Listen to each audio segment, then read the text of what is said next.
রাজনৈতিক দল হিসেবে আপনারা অনেক দিন হয়েছে আত্মপ্রকাশ করেছেন, কিন্তু আমরা দেখছি যে আপনার যে দলের নাম সেটির থেকে আপনার নামটা বেশি, এবং আসলে আপনার দলের নাম অনেকেই জানে না, কিন্তু আপনাকে চিনে। তো এই যে আমরা সবসময় রাজনীতির ভাষায় যেটি বলে যে ব্যক্তির থেকে দলকে প্রাধান্য দিতে হবে বেশি, তো সেই জায়গাটিতে কি ঘাটতি রয়েছে কিনা, অথবা আপনার এই এই এই এই বিষয়টাকে কিভাবে দেখছেন আপনি? আপনাকে ধন্যবাদ। যেটা বাংলাদেশের মানুষের যদি সাইকোলজি আপনি রিড করেন, দেখবেন যে গ্রামগঞ্জের মানুষ যারা রাজনৈতিক দল নেতা তার চেয়ে ওই মার্কা নৌকা বা ধানের শীষ, বিকজ এই দুটো পুরানো দল রাজনীতি না বুঝুক কিন্তু নৌকা বা ধানের শীষ একটাকে সমর্থন করে এইভাবে। তো সেই জায়গা থেকে আমরা যখন একটা নতুন রাজনৈতিক দল তৈরি করেছি, আমরা মানুষকে দলে এনগেজ করতে চাই, এটা আসলে সহজ কাজ না। তো সেই দিক থেকে অবশ্যই আগে আমাদের কিছু রাজনৈতিক বা পরিচিত ফিগার তৈরি করতে হবে, যে যাদের মাধ্যমে মানুষ এই দলটাকে চিনবে। আমরা যেহেতু 2018 সালে কোটা সংস্কার আন্দোলন করেছিলাম, এবং সেটি ছিল গত ১.৫ দশক না, আমি মনে করি যে ৯০ এর পরে ৩ দশকের মধ্যে একটা বৃহৎ ছাত্র আন্দোলন, এবং তারপরে ডাকসু নির্বাচন হয়েছে ২৮ বছর পরে। আমি ডাকসুর বিপি হয়েছি, এবং বিশেষ করে আমাদের যে আলোচিত অধ্যায়টা সেটা কিন্তু ১৮, ১৯, ২০ এরকম টাইমটাতে।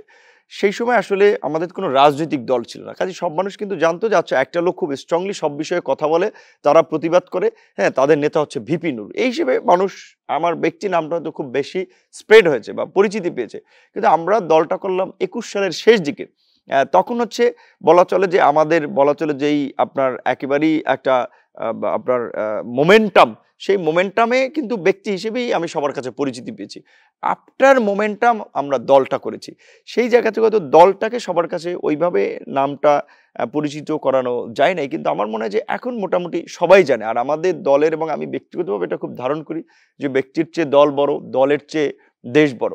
এবং আমাদের দলের যে সিস্টেম, আপনি যদি লক্ষ্য করেন যে আমাদের আহ্বায়ক কমিটি পুরো শুরুর দিকে যাত্রা শুরু করে, এবং অল্প সময়ের মধ্যেই নির্বাচনের মাধ্যমে একটা কাউন্সিল করে, এবং সেই নির্বাচনে আমি সভাপতি এবং আমাদের সেক্রেটারি নির্বাচিত হয়েছে। আমাদের দলেই আছে যে একসাথে কেউ সরকার প্রধান, দলীয় প্রধান হতে পারবে না, ২ বারের বেশি কেউ প্রধানমন্ত্রী হতে পারবে না।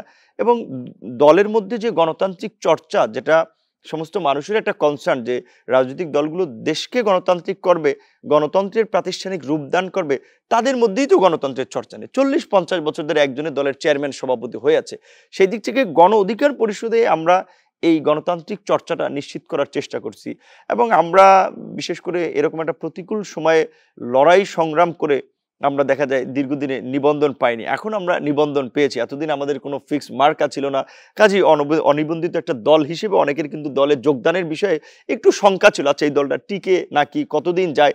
এখন যেহেতু আমরা ফরমালি রেজিস্ট্রেশন পেয়েছি, আশা করি এখন ব্যক্তির চেয়ে দল আরো জনপ্রিয় হবে, এবং আমার চেয়েও আরো অনেক জনপ্রিয় এবং মেধাবী, দক্ষ, সৃজনশীল আরো নেতৃত্ব তৈরি হবে। আরো একটা এখানে দুর্বলতা আছে, সেটা হচ্ছে ধরেন গত সরকারের আমলে তো সরকারের বলা চলে আপনার আপনার বিশেষ করে পজিটিভ দৃষ্টিভঙ্গি ছাড়া কোনো রাজনৈতিক দল নেতৃবৃন্দ রাজনীতি করা কিংবা মিডিয়ার মাধ্যমে একটা পরিচিত অবস্থান তৈরি করা খুব ডিফিকাল্ট ছিল। যেমন আমাকেই অনেক টক শোতে ডাকা হতো না, বিকজ তখন ডিজিএফআই থেকে নিষেধাজ্ঞা ছিল যে তাকে যেন না ডাকা হয়। সেই দিক থেকে আমাদের যে এই যে একটা তরুণদের উত্থান, বিভিন্ন বিশ্ববিদ্যালয়, কলেজ, যারা এই কোটা সংস্কার আন্দোলন থেকে আমরা রাজনীতিতে আসলাম, অনেক সম্ভাবনা হয় তরুণ যারা ভালো কথা বলতে পারে, ডিবেট করেছে, মেধাবী, তাদের অনেককে ওইভাবে কিন্তু হাইলাইটসও করা হতো না। তো সেই জায়গাতে আমি মনে করি এখন যেহেতু গণমাধ্যমের একটা স্বাধীনতা ফিরে এসেছে, একটা স্বাভাবিক পরিবেশ আছে, এখন আরো মেধাবী, সৃজনশীল তরুণরা যে গণ অধিকার পরিষদ আছে সেটি মানুষ দেখতে পাবে।